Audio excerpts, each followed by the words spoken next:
بسم الله الرحمن الرحيم. بسم الله الرحمن الرحيم. السلام عليكم ورحمة الله وبركاته. الحمد لله، الصلاة والسلام على رسول الله وعلى آله وصحبه ومن والاه ولا حول ولا قوة إلا بالله وبعد. Hadirin dan hadirat jamaah yang dimuliakan Allah Subhanahu wa taala. Alhamdulillah, pada malam hari ini kita kembali bisa duduk-duduk di Masjid Jabal Arafah. Tentu tidak lain dan bukan duduknya kita di sini dalam rangka untuk talabul ilmi. Salawat dan salam tak lupa kita haturkan kepada yang mulia alaihi salatu wassalam. Allahumma salli ala Muhammad wa ala alihi wa sahbihi wa man sara ala nahjihi ila yaumiddin. Pembahasan pada malam hari ini kita akan membahas tentang beberapa kisah yang diambil dari asbab turunnya Al-Quran. Karena kalau kita melihat ada ayat-ayat yang turun, itu ada sebab turunnya. Artinya ada kisah di situ. Tapi juga ada ayat-ayat yang tidak ada sebab turunnya. Nah, pada malam hari ini kita akan membahas tentang beberapa kisah yang merupakan sebab turunnya ayat di dalam Al-Quranul Karim. Ma'asyiral muslimin yang dimuliakan Allah Subhanahu wa ta'ala, yang pertama dikisahkan dalam sebuah hadis dari Jabir bin Abdullah radhiyallahu an. Suatu ketika Nabi SAW bersama para sahabat melakukan safar untuk berperang. Ketika itu Nabi dan para sahabat kekurangan kendaraan perang berupa kuda ataupun unta, sehingga terkadang satu unta itu dinaiki 2 atau 3 orang bergantian. Tiba-tiba ada satu orang ketika hendak menunggangi untanya itu, untanya tidak mau jalan. Sahabat ini berupaya untuk supaya untanya jalan dengan cara dicambuknya. Kemudian tiba-tiba sahabat ini mencela unta itu dan mengatakan, la'anakillah, semoga Allah Subhanahu wa ta'ala melaknat kamu. Dan itu terus-terusan sampai Nabi SAW mendengar laknatnya orang ini kepada untanya, sehingga Nabi SAW bersabda, siapa tadi yang melaknat untanya? Maka datanglah pemilik unta itu dan mengatakan, ana ya Rasulullah, saya wahai Rasul. Maka Nabi SAW mengatakan, inzil fala tashabna bimal'un, turun kamu, jangan kau sertakan unta yang sudah dilaknat ini. Kemudian Nabi SAW bersabda, la tad'u ala anfusikum wa la tad'u ala auladikum wa la tad'u ala amwalikum, janganlah kalian berdoa buruk kepada diri-diri kalian, jangan pula berdoa buruk kepada anak-anak kalian, dan jangan pula berdoa buruk kepada harta kalian. Karena seandainya doa itu bertepatan dengan aminnya para malaikat, maka pasti Allah akan mengabulkan doanya. Dari sini kemudian Allah Subhanahu wa ta'ala turunkan sebuah ayat di mana Allah Subhanahu wa taala berfirman di dalam Al-Qur'anul Karim. Allah Subhanahu wa taala berfirman, "Lau yu'ajjilallahu lin-nasi syarra isti'jalahum bil khairi laqudiya ilaihim ajaluhum fanadharu alaihim la yarjuna liqa'ana fi tughyanihim ya'mahun." Allah Subhanahu wa taala berfirman, dan kalau sekiranya Allah Subhanahu wa taala menyegerakan kejahatan bagi manusia seperti permintaan mereka untuk menyegerakan kebaikan, pastilah diakhiri umur mereka, maka kami biarkan orang-orang yang tidak mengharapkan pertemuan dengan kami bergelimang dalam kesesatan mereka. Ma'asyiral muslimin yang dimuliakan Allah Subhanahu wa taala, dari sini ada pelajaran besar bahwa orang dilarang untuk berdoa keburukan kepada siapapun, baik kepada diri sendiri, kepada orang lain, pada anak-anak, ataupun kepada harta. Karena Allah Subhanahu wa taala terkadang mengabulkan setiap ucapan manusia ketika bertepatan dengan aminnya para malaikat. Oleh karena itulah maka di sini ada faedah, hendaklah menjaga lisan. Karena terkadang manusia ini karena marahnya kepada sesuatu terkadang melontarkan kalimat-kalimat yang isinya doa buruk. Seperti maaf orang tua. Terkadang apabila ada kejengkelan dari anaknya yang nakal, terkadang mendoakan yang tidak-tidak kepada anaknya. Maka Nabi SAW mengatakan, jangan berdoa buruk kepada anak-anak kalian. Dahulu ada seorang yang bernama Jurayz, seorang ahli ibadah. Ketika dia dipanggil ibundanya, dia sedang solat sunnah. Kata ibunya, "Ya Jurayz, ta'al, wahai Jurayz, kemari." Tapi Jurayz malah melanjutkan solat sunnahnya. Dalam hatinya Jurayz itu berfikir, kalau saya batalkan solat saya durhaka dengan Allah. Kalau saya tidak batalkan solat saya durhaka dengan Allah Subhanahu, dengan orang tua. Maka Jurayz kemudian berfikir nih, dibatalkan solatnya durhaka dengan Allah, dilanjutkan solatnya durhaka dengan orang tua. Tapi karena Jurayz ini tidak punya ilmu, akhirnya kemudian Jurayz ini lebih mengutamakan solat sunnah dibandingkan panggilan ibunya. Akhirnya ibunya jengkel, kemudian berdoa kepada Allah Subhanahu wa taala saking marahnya dengan mengatakan, "Ya Allah, jangan kau wafatkan putraku kecuali kau uji dia dengan seorang wanita pelacur." Berlalulah zaman, rupanya doa ibunya ini menjadi sebuah kenyataan di mana Allah kabulkan keinginan ibunya. Jadi suatu ketika berkumpul para preman, orang-orang jahat yang tidak suka dengan Jurayz ini.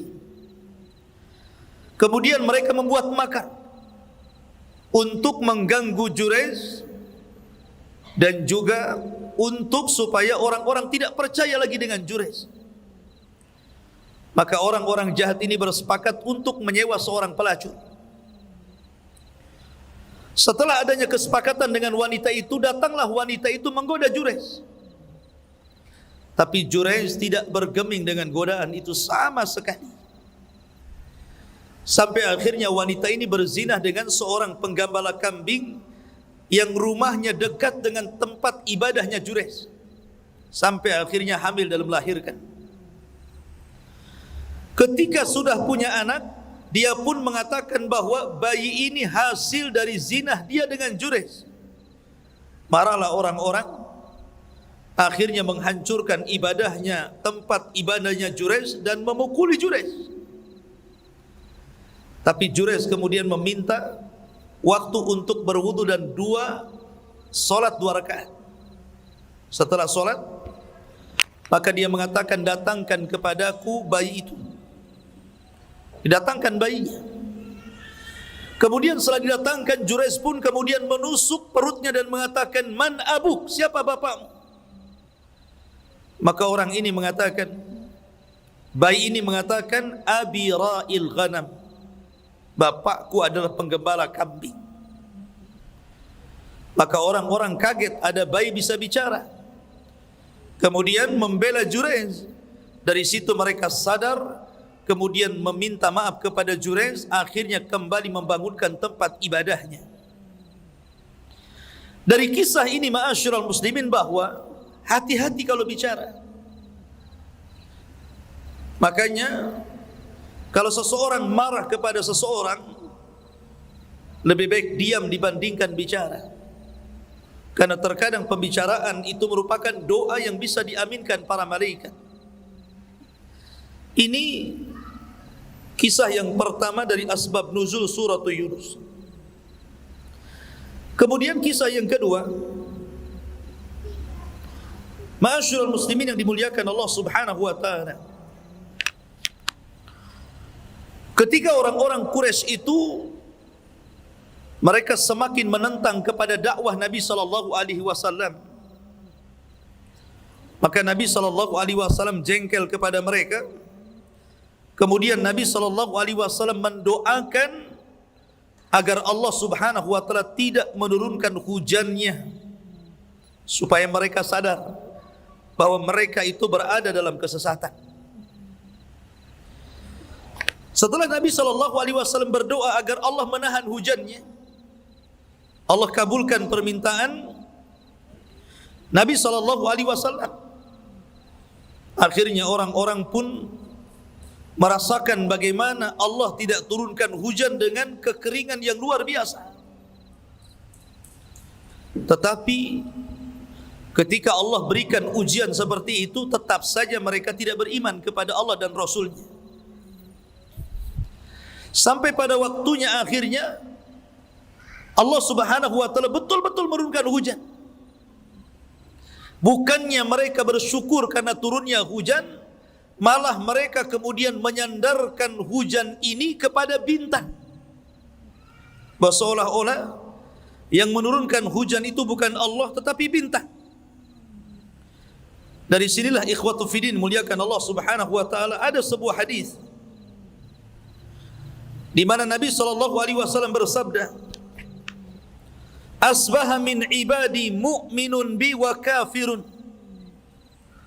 fa amma man qala mutirna bi fadlillahi wa rahmatihi fadzalika mu'minun bi wa kafirun bil kawakib, wa amma man qala mutirna bi nau'i kadza wa kadza fadzalika kafirun bi mu'minun bil kawakib. Kata Nabi sallallahu alaihi wasallam, beliau bersabda, terkadang seseorang hamba dari hamba-hamba Allah di pagi hari dia beriman kepadaku, tapi terkadang dia kafir. Adapun orang yang berkata kami dihujani dengan nikmat dan karunia Allah, maka Allah berfirman, dia telah beriman kepadaku dan telah kafir dengan bintang-bintang itu. Tetapi siapa yang mengatakan kami dihujani dengan bintang ini dan itu, maka sesungguhnya dia telah kafir denganku dan beriman kepada bintang-bintang itu. Ketika itulah turun surah Al-Waqiah.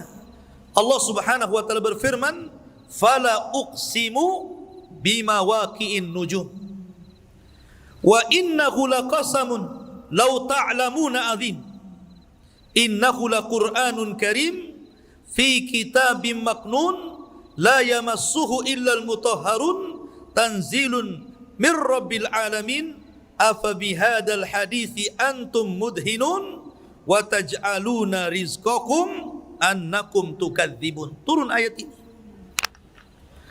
Allah Subhanahu wa taala berfirman, maka aku bersumpah dengan tempat-tempat peredaran bintang.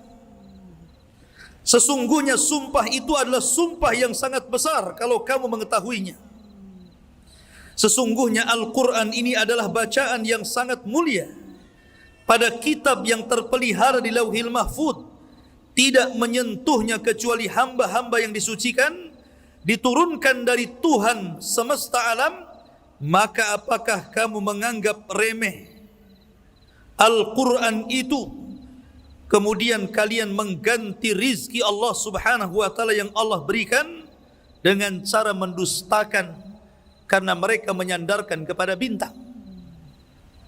Lihat ma'asyiral muslimin, ada pelajaran besar di sini bahwa hujan itu adalah karunia dan nikmat dari Allah dan termasuk rahmat. Nabi SAW kalau turun hujan selalu membuka serbannya, kemudian menyingkap sedikit pakaiannya supaya terkena rintikan hujannya. Ketika itu Anas bin Malik radhiyallahu anhu bertanya, "Ya Rasulullah, kenapa Anda lakukan seperti itu?" Maka Nabi SAW mengatakan, sesungguhnya hujan ini hadithu ahdi bi Rabbi, dekatnya janji Allah kepada hambanya. Makanya Nabi SAW mengatakan ada dua doa yang tidak mungkin ditolak. Pertama saat jihad di jalan Allah ketika berperang, dan yang kedua saat turunnya hujan. Tetapi banyak kaum muslimin serba salah. Kalau tidak ada hujan, dia mengatakan kapan hujan. Kalau kemudian turun hujan, kenapa hujan terus? Kan begitu. Terkadang manusia seperti itu. Bahkan ada orang-orang yang aneh. Jadi ketika mereka tidak turun hujan, mereka berusaha berdoa supaya hujan turun. Bahkan sebagian mereka melakukan salat istisqa. Tapi ketika betul-betul hujan sudah turun, kemudian mereka membuat acara, terkadang mereka aneh, cari pawang hujan. Antum tahu pawang hujan? Ya.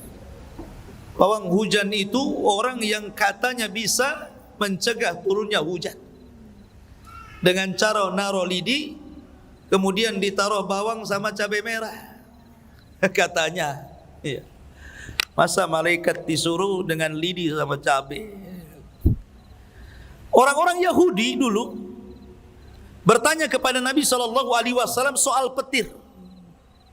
Ya Rasulullah, wa marra'du? Rasul, petir itu apa? Maka Nabi SAW mengatakan petir itu berasal dari malaikat yang Allah wakilkan untuk memindahkan satu awan ke beberapa tempat sesuai dengan kehendak Allah. Dan malaikat ini dibekali dengan cambuk dari api. Dengan cambuk itulah dia menyeret awan ke sana kemari sesuai dengan kehendak Allah Subhanahu wa ta'ala. Jadi yang menurunkan hujan itu adalah malaikat yang Allah tugaskan untuk menurunkan hujan. Dan untuk memindahkan hujan di satu tempat dan tempat yang lain, malaikat harus menggunakan cambuk dari api loh. Pindah sana, pindah sini sesuai dengan kehendak Allah. Di sana hujani, di sini tidak, di sana hujani, di sini tidak, begitu. Tiba-tiba datang pawang hujan, naruh lidi, taruh bawang dan cabai merah. Masuk di akal enggak tuh? Ini malaikat pakai cambuk dari api. Ini pawang hujan pakai lidi. Macam mana dia bisa memindahkan hujan kan gitu? Aneh tapi nyata di negeri kita ini. Sampai-sampai dulu di sebuah kampung itu ada orang gila. Katanya pawang hujan. Padahal orang gila. Kadang-kadang enggak pakai baju, nama orang gila. Ya. Itu kalau ada hajatan tuh dicari tuh orang gila. Kasih makan banyak-banyak, maaf, kemudian suruh kencing ada pelangit supaya tidak turun hujan, bayangkan. Ini yang gila siapa? Orang gilanya atau orang punya hajatnya itu, coba. Ya. Jadi ma'asyiral muslimin yang dimuliakan Allah Azza wa Jalla. Hujan itu rahmat dari Allah Subhanahu wa ta'ala. Makanya kenapa ada 4 sunnah ketika turun hujan. Yang pertama, Ketika turun hujan kita disunnahkan berdoa, Allahumma sayyiban nafi'an. Ya Allah, semoga hujan yang kau turunkan kepada kami itu menjadi hujan yang bermanfaat. Bisa menghujani tempat-tempat kering, akhirnya tumbuh tumbuhan. Menghujani tempat-tempat yang kering, akhirnya sumur jadi penuh dengan air dan kita bisa minum di situ. Kita suruh berdoa seperti itu. Allahumma sayyiban nafi'ah. Sebagaimana Aisyah radhiyallahu anha menyebutkan, Nabi apabila melihat hujan dalam hadis Bukhari, Rasul langsung mengatakan Allahumma sayyiban nafi'ah. Yang kedua, kalau seandainya seseorang melihat hujan ini gelagatnya tidak baik,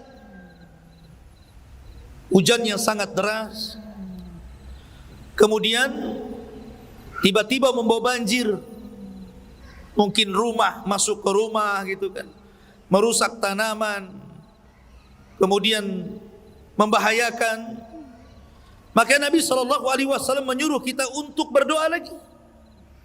Allahumma hawwil ilaina la alaina. Ya Allah, semoga hujan ini membawa kebaikan dan tidak membawa musibah kepada kami. Kemudian doakanlah agar hujan itu dipindahkan ke gunung-gunung, ke bukit-bukit, ke tempat-tempat tumbuhnya tumbuhan. Kita berdoa supaya dipindahkan.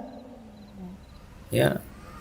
Ma'asyiral muslimin, kemudian yang ketiga, ketika di tengah-tengah turunnya hujan, maka disitulah kata Nabi SAW, sintani ma taruddani ad-du'a'u indan nida wa tahtal matari. Ada dua perkara kalau seseorang berdoa tidak mungkin ditolak.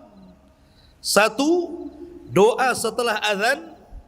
Yang kedua, doa ketika hujan. Ketika hujan itu berdoa, itu rahmat Allah. Malaikat sedang turun, rahmat Allah sedang turun, berdoa di situ. Kemudian yang keempat, apabila seseorang kemudian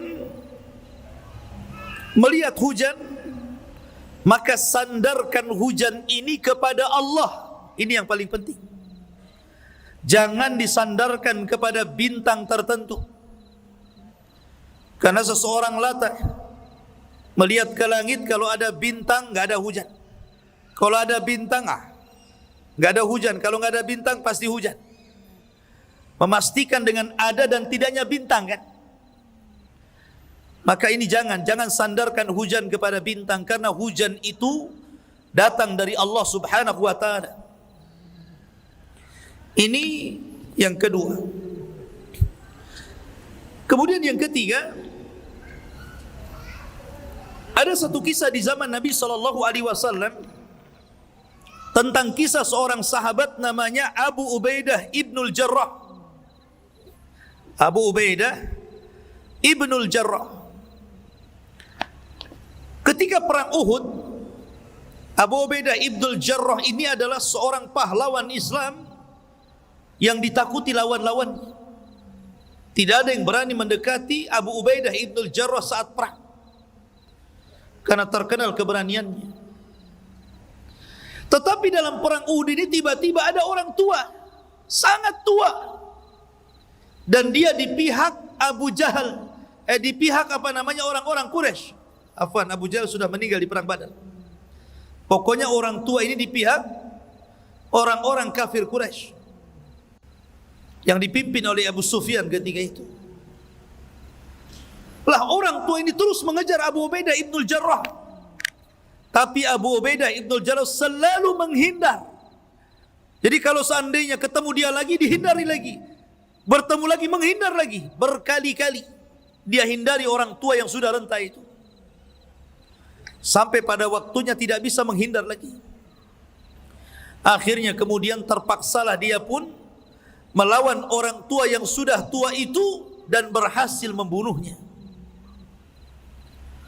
Kemudian setelah peperangan, para sahabat pun membicarakan tentang Abu Ubaidah ibnul Jarrah, bahwa dia telah melakukan dosa besar dan dia telah gugur amalannya.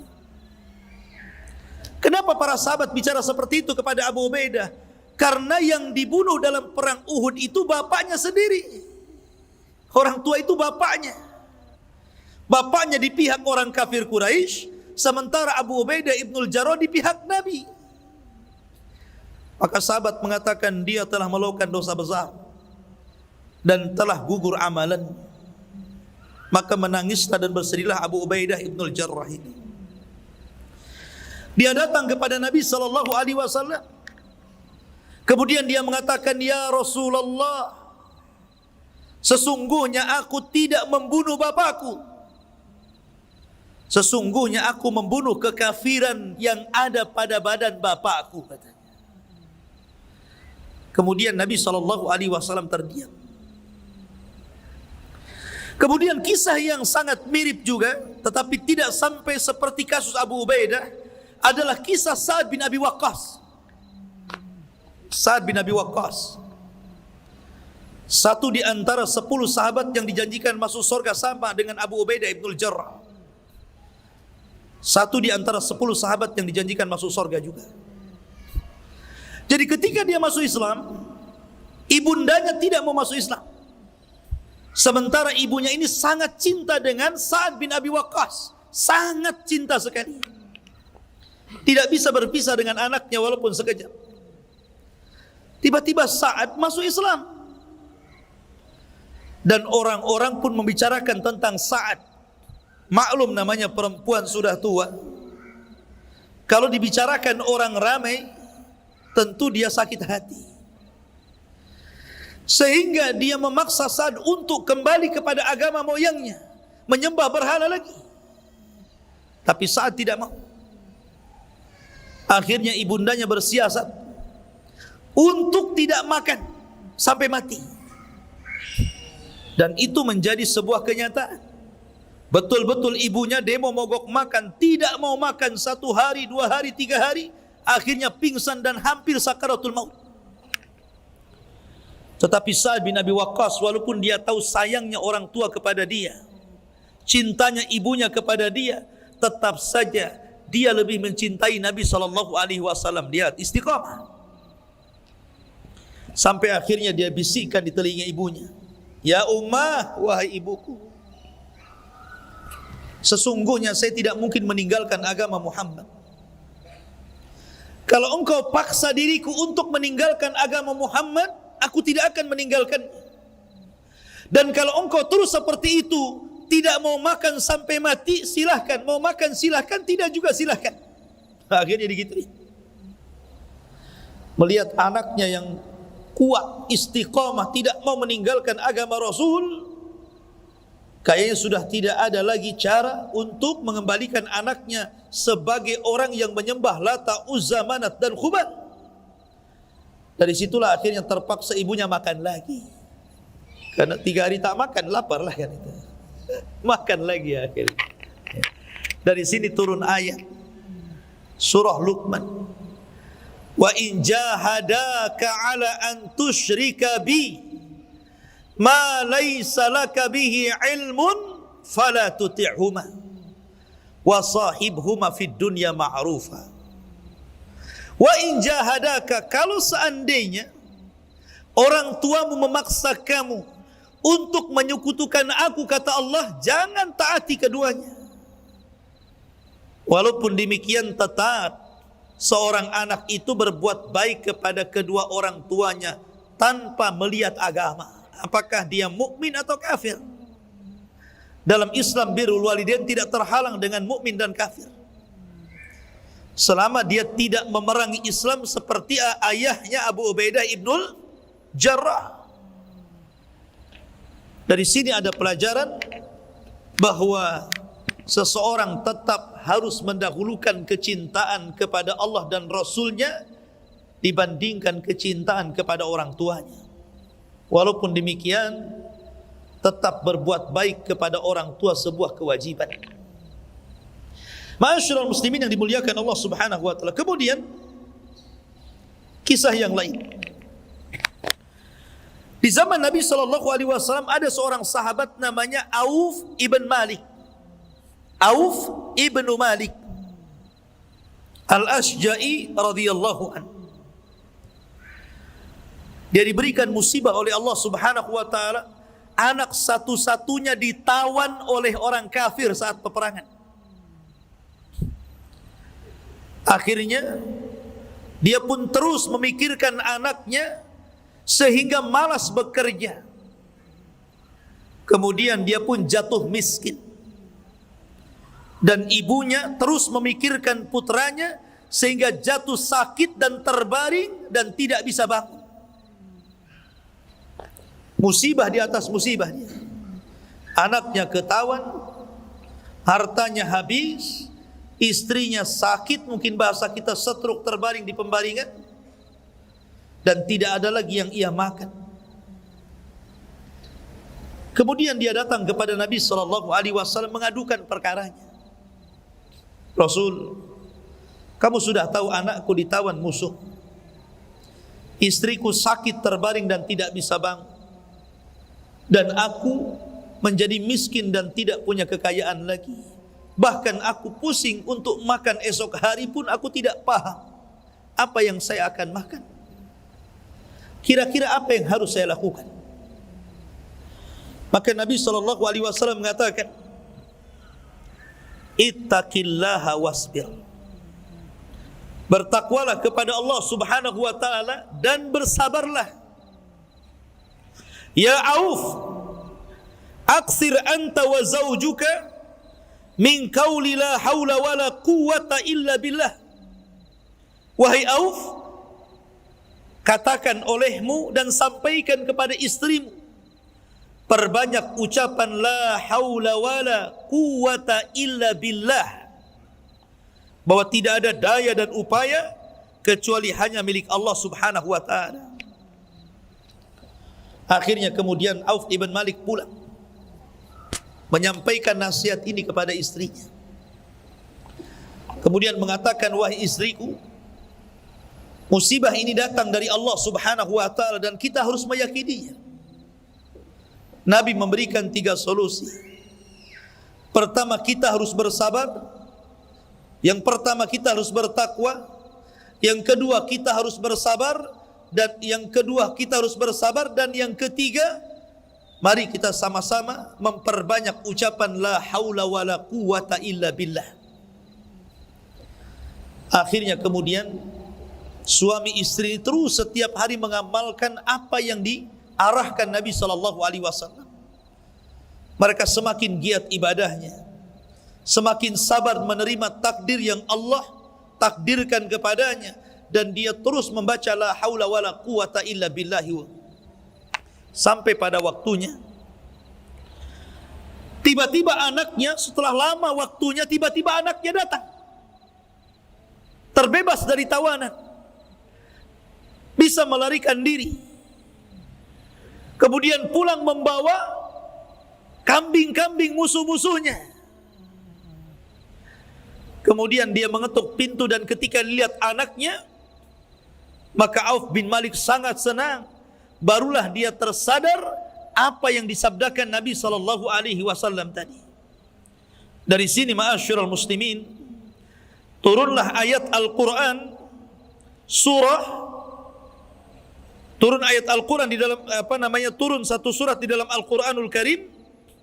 Wa man yattaqillaha yaj'al lahu makhraja wa yarzuqhu min haitsu la yahtasib wa man yatawakkal 'ala Allah fahuwa hasbuh innallaha balighu amri qad ja'ala Allahu likulli syai'in qadra. Turun ayat ini. Barang siapa yang bertakwa kepada Allah, niscaya dia akan membukakan jalan keluar baginya, dan dia memberikan rizki dari arah yang tidak disangka-sangka. Dan barang siapa yang bertakwa kepada Allah, niscaya Allah mencukupkan dia. Sesungguhnya Allah melaksanakan urusannya sesungguhnya Allah telah mengadakan ketentuan bagi setiap sesuatu sesuai dengan kehendaknya. Turun ayat ini. Dari sini ada pelajaran ma'asyiral muslimin dari asbab nuzul ini, bahwa kunci dari setiap permasalahan adalah takwa dan sabar. Itulah kunci dari setiap permasalahan. Kalau kita ditimpa sebuah musibah, masalah, maka Nabi SAW mengarahkan dua perkara: perbanyak takwa dan pertebal kesabaran kepada Allah Subhanahu wa taala. Karena semua ujian dari Allah kan. Ujian itu semua datang dari Allah. Allah yang kasih ujian, Allah yang angkat ujian. Maka semakin kita bertakwa, meningkatkan ibadah, dan semakin berserah diri dan tawakal dan sabar, maka yakinlah Allah Subhanahu wa taala akan membukakan setiap jalan keluar dari setiap kesulitan kita. Ini di antara asbab nuzul yang lainnya. Kemudian kisah yang lainnya, kisah tentang ketika di zaman Nabi SAW, Nabi SAW pulang dalam peperangan. Kemudian mereka beristirahat di perjalanan. Jadi para sahabat duduk-duduk bersama Nabi SAW di satu tempat. Tiba-tiba orang-orang munafik buat majlis juga, duduk di satu tempat. Lihat ikhwan, bagaimana Allah Subhanahu wa taala memisahkan antara orang-orang yang beriman dengan orang-orang munafik. Ini tidak akan ketemu nih. Makanya Nabi SAW bersabda, al-arwahu junudun mujannadah. Ruh itu akan bersatu bersama seragamnya. Kalau dia orang yang beriman, pasti berkawan dengan orang yang beriman. Kalau dia orang munafik, pasti berkawan dengan orang munafik. Kalau antum sudah ngaji, pasti antum akan berkawan dengan ikhwan-ikhwan yang sudah ngaji.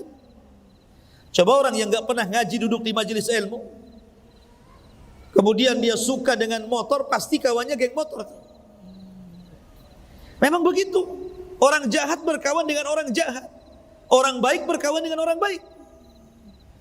Lah orang-orang munafik ini, tiba-tiba mereka mengatakan sambil melirik mata mereka kepada sahabat yang sedang duduk-duduk bersama Nabi SAW dan mengatakan, ma ra'aina misla qurra'ina haula'i arghabu butunan wala akdhabu alsinan wala ajbanu indal liqah. Lihat apa kata orang munafik. Ini disyaratkan kepada Rasul dan para sahabat. Kami tidak pernah melihat seperti para pembaca Al-Quran di tengah-tengah kami. Mereka paling rakus dalam dunia, mereka paling dusta dalam ucapan, dan mereka paling pengecut saat berjumpa dengan lawan. Kemudian mereka mengisyaratkan, tuh orang-orangnya, katanya. Maksudnya Rasul dan para sahabat. Bayangkan, ini orang munafik mencela Rasul dan para sahabat dan mengatakan mereka adalah orang yang paling rakus dengan dunia. Mereka adalah orang yang paling dusta dalam ucapan. Mereka orang yang paling pengecut saat berjumpa dengan lawan. Rupanya ada seorang sahabat mendengar kata-kata itu. Namanya Zaid ibn Thabit. Ya, dilaporkan kepada Nabi SAW. Tapi sebelum dia datang, Jibril sudah ngasih tahu dulu ucapan orang-orang munafik itu. Dari sini Allah Subhanahu wa taala turunkan ayat. Di dalam surah At-Taubah ayat 65 Allah mengatakan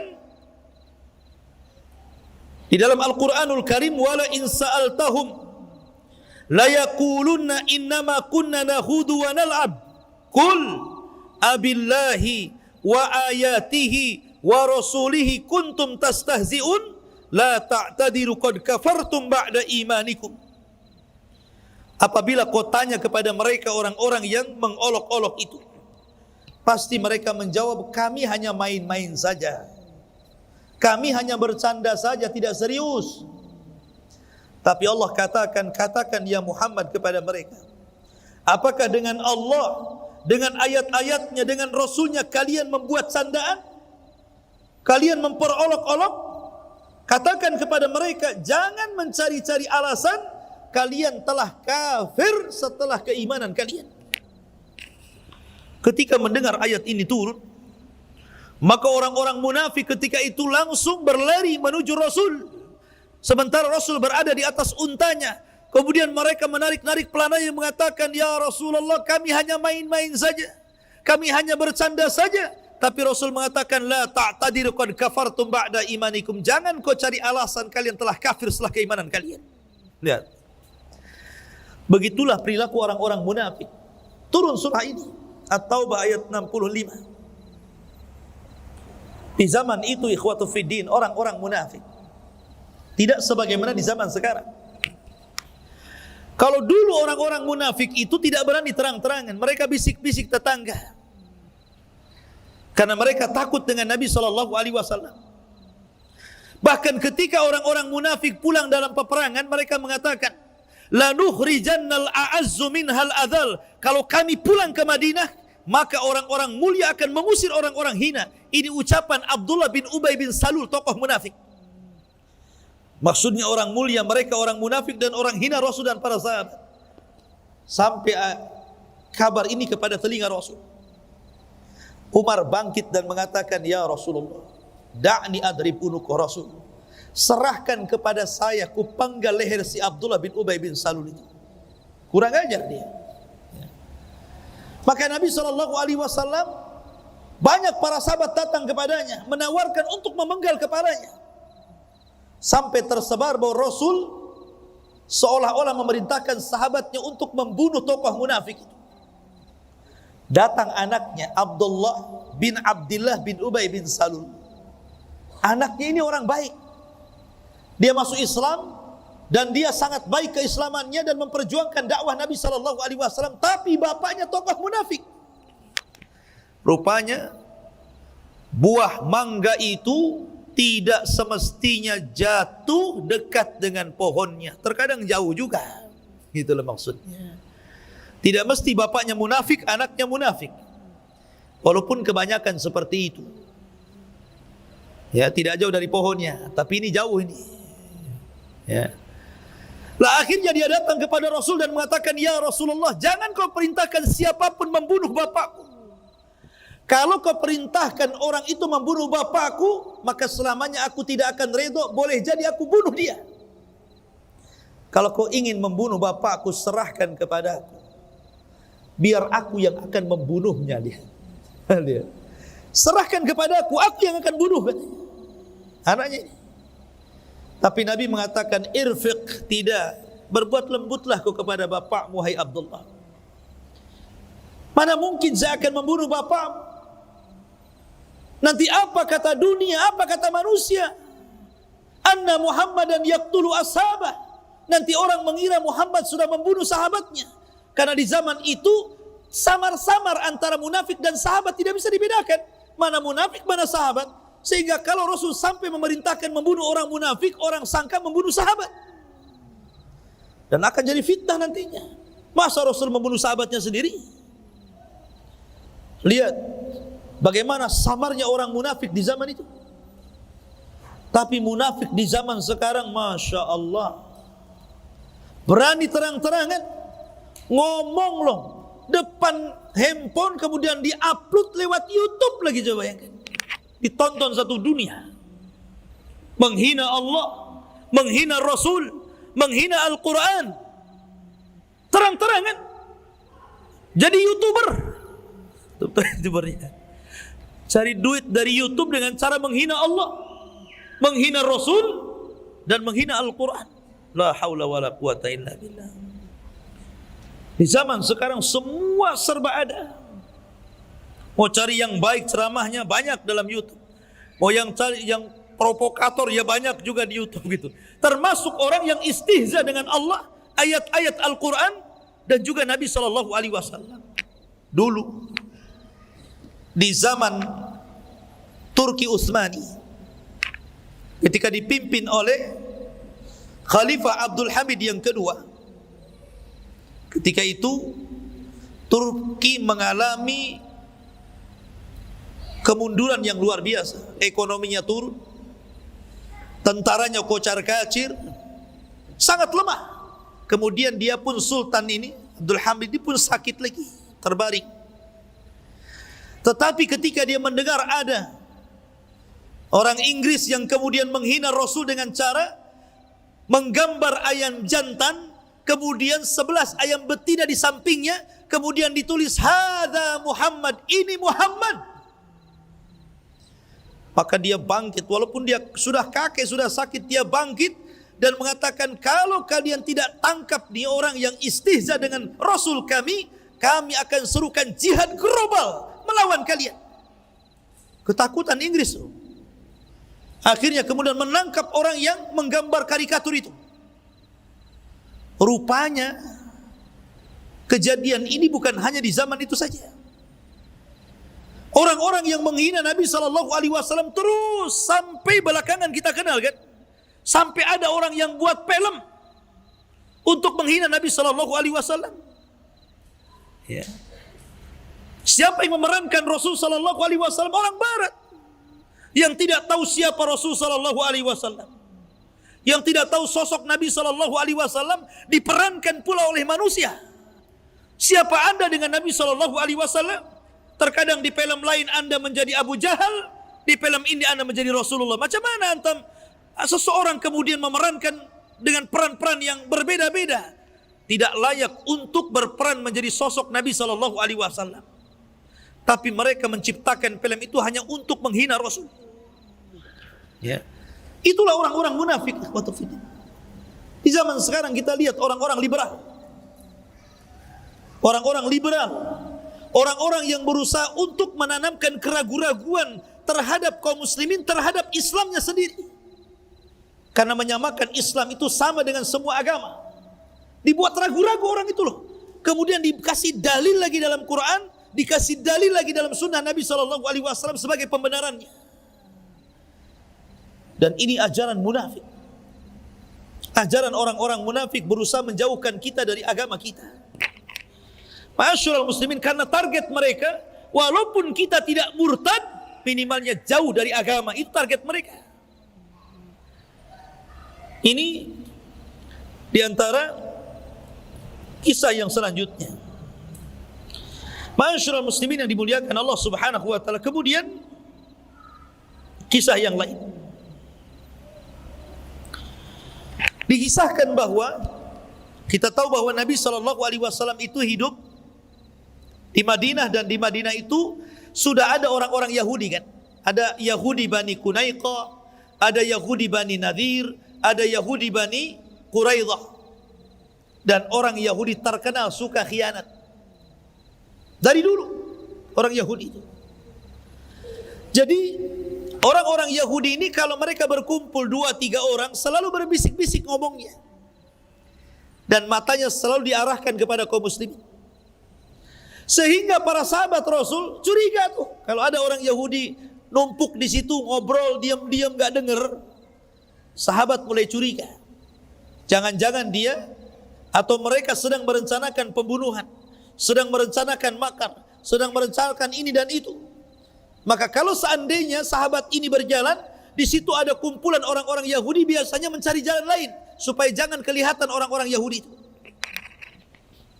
Dari sini kemudian turun Al-Quran dalam surah Al-Mujadilah ayat 8. Alam tara ilal ladzina nuhu anin najwa thumma ya'uduna lima nuhu anhu wa yatanajawna bil ithmi wal udwan wa ma'siyatir rasul wa idza ja'uka hayyuka bima lam yuhayyika bihi Allah wa yaquluna fi anfusihim laula yu'adzibuna Allah bima naqul hasbuhum jahannam yaslaunaha fa bi'sal masir. Allah Subhanahu wa taala berfirman, apakah kamu tidak memperhatikan orang-orang yang telah dilarang mengadakan pembicaraan rahasia? Maksudnya orang-orang Yahudi yang berbicara bisik-bisik itu. Kemudian mereka kembali mengerjakan larangan itu. dan mereka mengadakan pembicaraan rahasia untuk berbuat dosa permusuhan dan durhaka kepada Rasulnya. Dan apabila mereka datang kepadamu, mereka mengucapkan salam kepadamu dengan memberi salam yang bukan sebagai yang ditentukan Allah untukmu. Dan mereka mengatakan kepada diri mereka sendiri, mengapa Allah tidak menyiksa kita disebabkan apa yang kita katakan itu? Maka Allah berfirman, cukuplah bagi mereka Jahannam yang akan mereka masuki, dan neraka itu adalah seburuk-buruk tempat kembali bagi mereka. Orang-orang Yahudi itu ikhwatu fiddin di zaman itu terkadang apabila mereka mengucapkan salam kepada Rasulullah atau kepada para sahabat, terkadang mereka mengucapkan kalimat Assalamu alaikum. Yang benar apa? Assalamu alaikum. Tapi mereka mengatakan Assalamu alaikum. Apa arti sam? Sam itu racun artinya. Assalamu alaikum, mudah-mudahan kau terkena racun, mudah-mudahan kau mati, gitu maksudnya. Kan samar itu ya. Beda-beda tipis, beti saja itu. Assalamu alaikum dengan assalamu alaikum kan. Ya. Beda tipis tuh. Tetapi orang Arab paham. Kalau antum digitukan assalamu alaikum karena tidak tahu bahasa Arab, waalaikumsalam katanya. Ya kan? Padahal antum didoakan kematian. Ya kan? Karena kita tidak bisa bahasa Arab, tidak paham. Assalamualaikum, waalaikumsalam katanya. Lah, oh kita didoakan kematian, antum pula jawab dengan keselamatan. Enak di dia, tak enak di kita lah kan begitu ya. Makanya Nabi SAW mengatakan, wa alaika, kau saja yang mati, kata Rasul. Ya. Rasul mengatakan, wa alaika. Ya. Makanya kalau ada orang kafir mengucapkan salam kepada antum, antum punya tetangga orang kafir, orang non muslim lah, orang kafir terlalu keras, orang non muslim. Ya. Kemudian mengucapkan salam kepada antum. Kalau samar ucapannya cukup wa alaika. Jawabannya titik sampai di sini. Wa alaika. Tapi kalau terang Ustaz, jelas-jelas dia orang kafir tapi fasih bahasa Arabnya Ustaz. Assalamualaikum warahmatullahi wabarakatuh. Fasih banget nih. Saya aja enggak sepasih orang kafir itu Ustaz. Jawab enggak nih Ustaz? Dalam hal ini ada fatwa dari Syekh Nasiruddin Al-Albani rahimahullah. Kalau seandainya antum mendengar dengan jelas ucapan mereka tidak mengucapkan assalamualaikum, ya assalamualaikum, betul-betul assalamualaikum, maka jawablah waalaikumsalam. Tidak ada masalah, tapi tidak perlu dilengkapi. Kecuali yang mengucapkan salamnya orang Islam lengkapi. Kalau ada orang Islam salam assalamualaikum lengkapi waalaikumsalam warahmatullahi wabarakatuh. Tapi kalau orang kafir walaupun jelas assalamualaikum cukup waalaikumsalam gitu saja. Tapi kalau samar wa alaika, nanti dia mengucapkan assalamualaikum. Ya. Begitulah orang-orang Yahudi berusaha untuk menyakiti Nabi SAW. Bahkan Nabi pernah diracun oleh orang Yahudi setelah perang Khaybar, oleh seorang wanita namanya Zainab bintul Haris.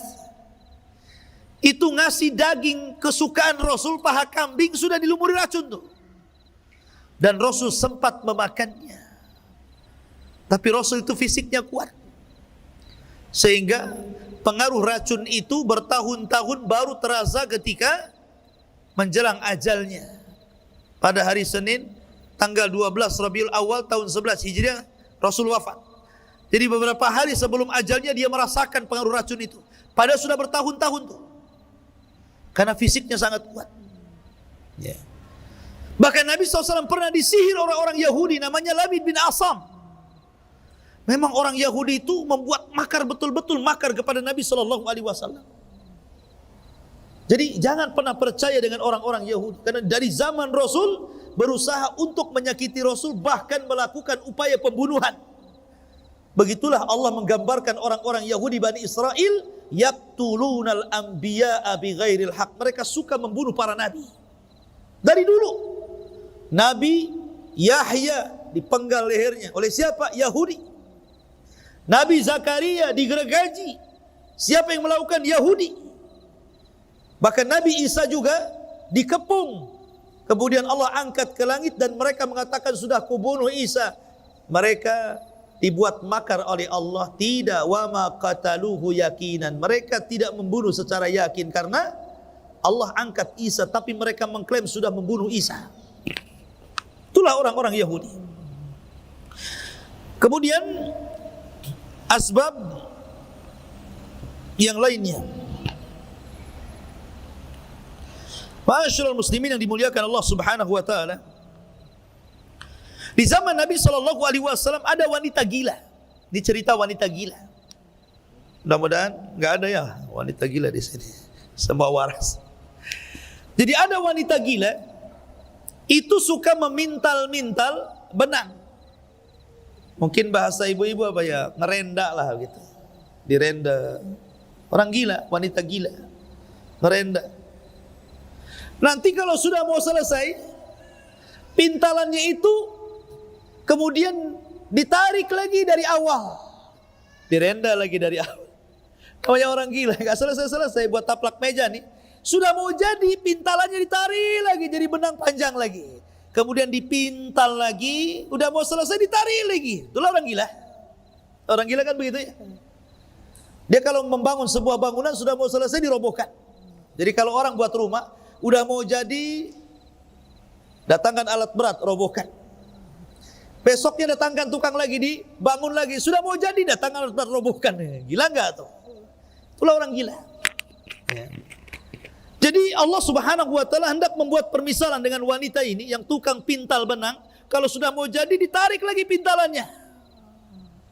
Allah Subhanahu wa taala berfirman dalam surah An-Nahl ayat 92. Wala takunu kallati naqadat ghazlaha min ba'di quwwatin ankatha tattakhiduna aymanakum dakhalan bainakum an takuna ummatan hiya arba min ummatin innama yablukumullahu bih wala yubayyinanna lakum yawmal qiyamah ma kuntum fihi takhtalifun. Allah mengatakan dalam surah An-Nahl 92, dan janganlah kamu seperti seorang perempuan gila yang menguraikan benangnya yang sudah dipintalnya dengan kuat menjadi cerai-berai kembali. Kamu menjadikan sumpah perjanjianmu sebagai alat penipu di antara kamu disebabkan adanya satu golongan yang lebih banyak jumlahnya dari golongan yang lain. Sesungguhnya Allah hanya menguji kamu dengan hal itu, dan sesungguhnya di hari kiamat akan dijelaskan kepadamu apa yang dahulu telah kamu perselisihkan dalam hal itu. Maksudnya apa di sini, ikhwan? Maksudnya kalau seseorang sudah membuat kesepakatan, al-muslim ala syurutihim, seorang muslim itu di atas syarat-syarat yang disepakati, ikhwan. Maka jangan pernah, kalau orang sudah sepakat dengan syarat-syarat tertentu, dengan perjanjian-perjanjian tertentu, tiba-tiba dibatalkan sepihak, kemudian bercerai hanya karena sebuah kepentingan, tidak boleh. Umpamanya seseorang berkumpul membuat masjid, membuat yayasan, membuat pendidikan, bersepakat, nanti kita akan kelola pendidikan ini, kita akan begini. Itu masih kecil. Setelah mulai membesar yayasannya, mulai membesar pesantrennya, sudah membesar sekolahnya, sudah membesar pendidikan, mulailah saling melirik kepentingan di dalam situ. Sudah lupa perjanjian awal itu. Kita akan bangun sama-sama, kita akan berdakwah sama-sama, kita akan membesarkan sama-sama. Sudah besar, hilang semua itu perjanjiannya. Yang ada apa? Kepentingan di situ kan. Berusaha kemudian menyepak kawannya, berusaha untuk membuang kawannya, berusaha memusuhi kawannya. La haula wala. Maka orang seperti ini diperumpamakan seperti wanita gila dalam Al-Quran. Wanita gila yang memintal-mintal tadi sudah jadi, sudah kuat, kemudian benangnya diulur lagi. Ini sudah kuat, sudah besar bangunannya, kemudian dicerai-beraikan. Begitu Allah Subhanahu wa taala perumpamakan dalam Al-Qur'anul Karim. Maka jangan seperti wanita gila. Ya. Ma'asyiral muslimin yang dimuliakan Allah Subhanahu wa taala. Kemudian juga di zaman Nabi sallallahu alaihi wasallam ada seorang sahabat namanya Abu Sufyan. Sebelum dia masuk Islam, Abu Sufyan ini kan belakangan masuk Islam ya. Setelah Fathu Mekah, ketika pembebasan kota Mekah dia baru masuk Islam. Tapi Abu Sufyan ini di masa jahiliyah orang kaya. Dan setiap sepekan sekali Abu Sufyan ini selalu menyembelih seekor unta. Bayangkan, di zaman sekarang nggak ada orang kaya 1 minggu sekali nyembelih kambing kan? Ada orang kaya zaman sekarang 1 minggu sekali nyembelih kambing kan? Nggak ada ya. Paling nunggu Idul Adha. Padahal triliunan uangnya, tapi korbannya 1 ekor kambing. Nggak sama dengan uangnya itu, bukan itu. Ya. Abu Sufyan ini kaya, suka nyembelih unta, lagi disembelih setiap Jumat disembelih. Tetapi bukan untuk orang-orang miskin, bukan untuk anak yatim, bukan untuk para fuqara, tapi disembelihnya unta itu hanya untuk hura-hura bersama rekan-rekan dan kawan-kawannya. Makan-makan saja. Dengan kawan-kawannya hura-hura begitu saja. Sampai suatu ketika dia sedang menyembelih unta, datang anak yatim tak pakai baju, hendak meminta beberapa potong dari daging yang disembelih Abu Sufyan itu. Ketika melihat anak yatim itu, dia tidak suka. Akhirnya mengambil tongkat, kemudian mendorong anak yatim itu sampai terjungkal. Ketakutan anak yatim ini menangis, kemudian kabur. Dari situ ma'asyiral muslimin turun Al-Quran, turun ayat, ara'aita alladhi yukadzibu bid-din fadzalika alladhi yadu'ul yatim wa la yahuddu ala ta'amil miskin fawailul lil musallin alladzina hum an salatihim sahun alladzina hum yura'un wa yamna'unal ma'un. Turun surah ini Al-Ma'un. Ara'aita alladhi yukadzibu bid-din, tidakkah kau lihat para pendusta agama itu? Allah urut nomor 1, dialah orang-orang yang menghardik anak-anak yatim. Orang yang menghardik anak yatim. Harusnya anak yatim bukan dihardik. Anak yatim itu dipanggil, diusap kepalanya. Kata Rasul, siapa yang mengusap kepala anak yatim, setiap 1 helai rambutnya 1 kebaikan. Apalagi kalau gondrong tuh.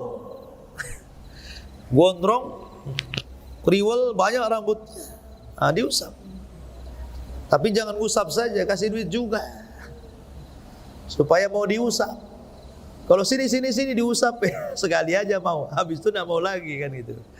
Kasih duit, mau 100 kali usap pun, kalau 100 kali kasih amplop mau dia. Ya. Dan berbaik kepada anak yatim itu salah satu cara melembutkan hati.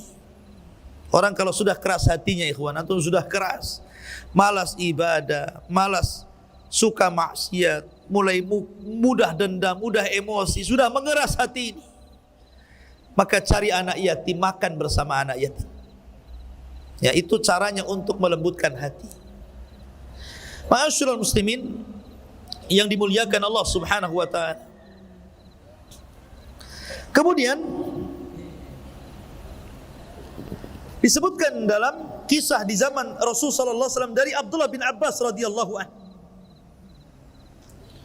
Ketika Nabi sallallahu alaihi wasallam diangkat menjadi nabi dan rasul, banyak orang-orang Arab itu mereka mengingkari kenabian dan kerasulan Nabi sallallahu alaihi wasallam.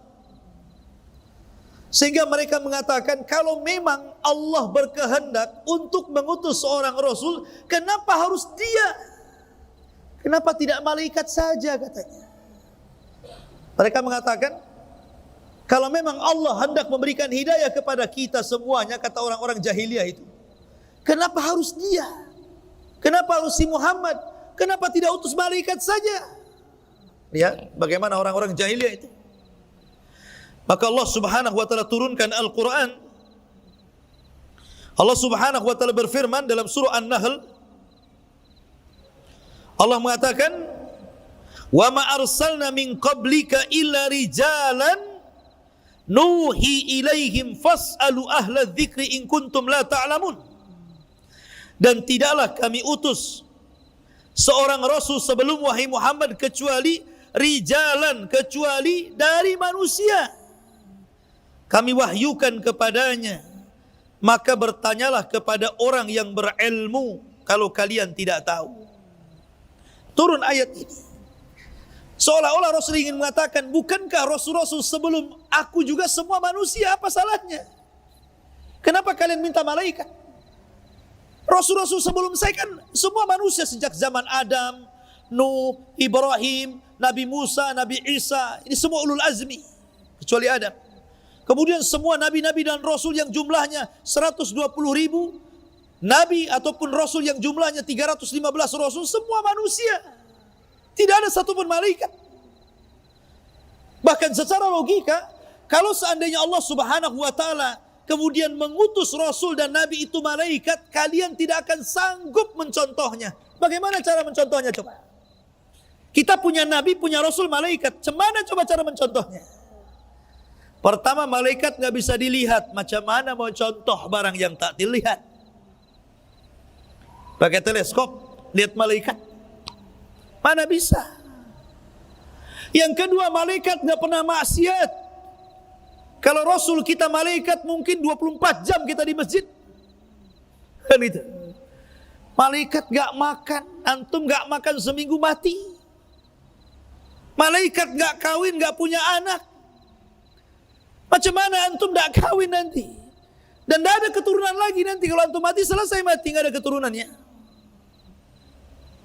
Malaikat tidak bisa dilihat.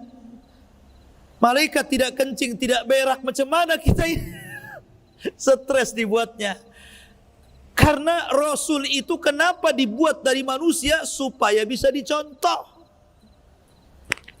Karena dia makan, kita makan. Dia minum, kita minum. Dia nikah, kita nikah. Dia punya anak, kita punya anak.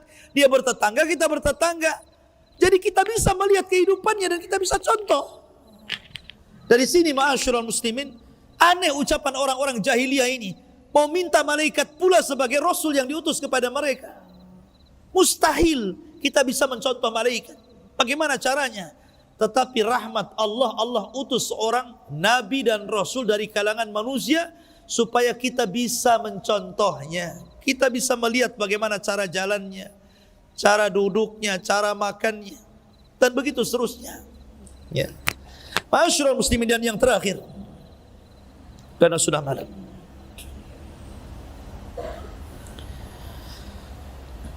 diriwayatkan dari Adi bin Hatim radhiyallahu an.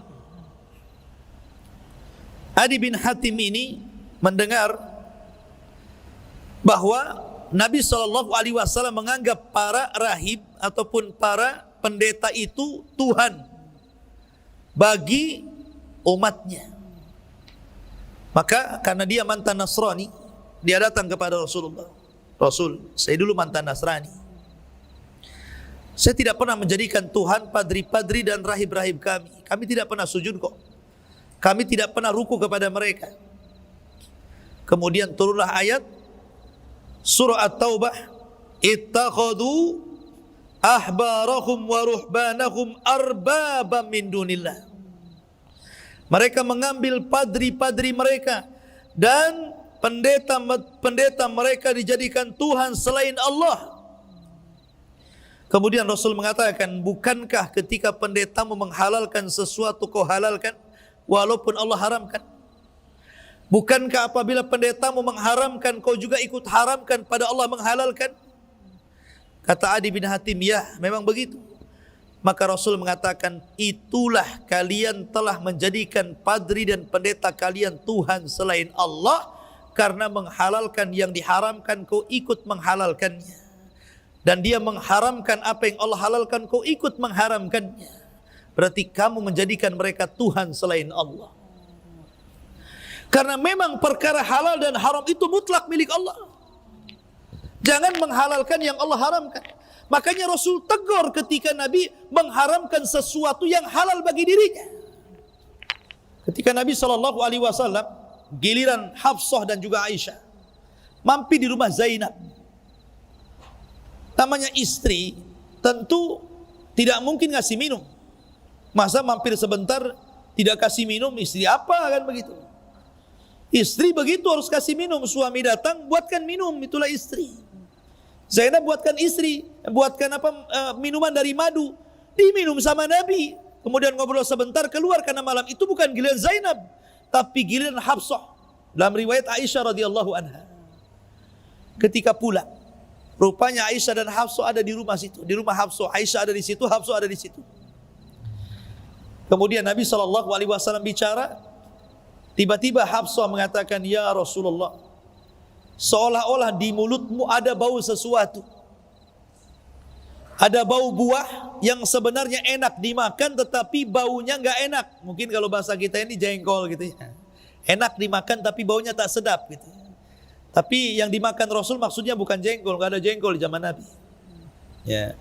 Buah yang lain, dia enak rasanya tapi baunya enggak enak.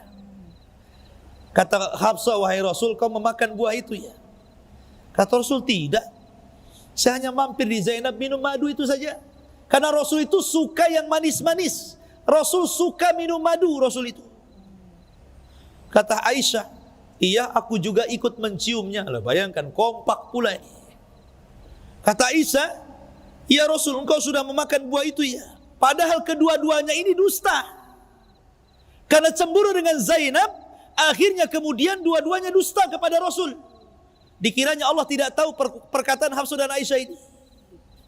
Maka Nabi mengatakan, "Kalau begitu, kalau kalian tidak percaya, maka saya tidak akan minum madu selamanya." Gara-gara dia minum madu, disiasati kedua istrinya, akhirnya dia bersumpah untuk tidak minum madu selamanya. Bayangkan, madu kan halal, kenapa Rasul mengharamkan kepada dirinya? Hanya gara-gara mencari keridhaan dua istrinya. Dari situlah turun ayat. Ya, la tuharrimu ma ahallallahu lak tabtagi mardata azwajik. Jangan kau haramkan yang Allah halalkan karena mencari keridhaan istri-istrimu, wahai Muhammad. Kemudian Rasul pun menarik lagi sumpahnya untuk tidak minum madu. Kemudian turun ayat dan menjelaskan tentang siasat istrinya ini. Kata Rasul, "Tobatlah kalian berdua." Suruh tobat, iya kan?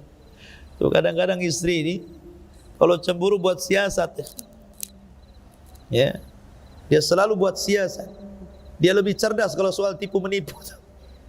Ya, jadi ma'asyiral muslimin yang dimuliakan Allah Azza, akhirnya kemudian Aisyah dan Hafsah pun bertobat kepada Allah Subhanahu wa taala, dan Allah abadikan kisah ini dalam surah Tahrim. Tidak boleh menghalalkan yang Allah haramkan. Tidak boleh mengharamkan yang Allah halalkan. Karena halal dan haram itu mutlak milik Allah Subhanahu wa ta'ala. Ketika Allah Subhanahu wa ta'ala haramkan khamar, maka sampai kiamat Allah khamar itu haram. Ya.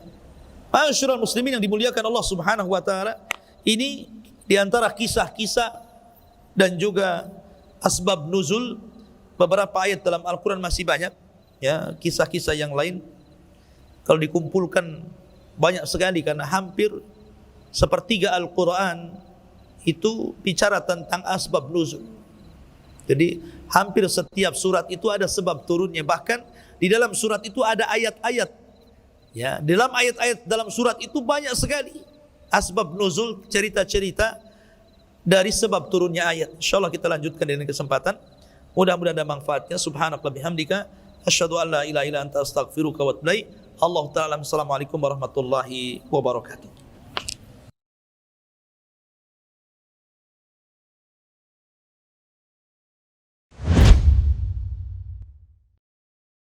Intinya bahwa tolong berakhlak kepada Allah. Membahas tafsir dari surah Al-Imran.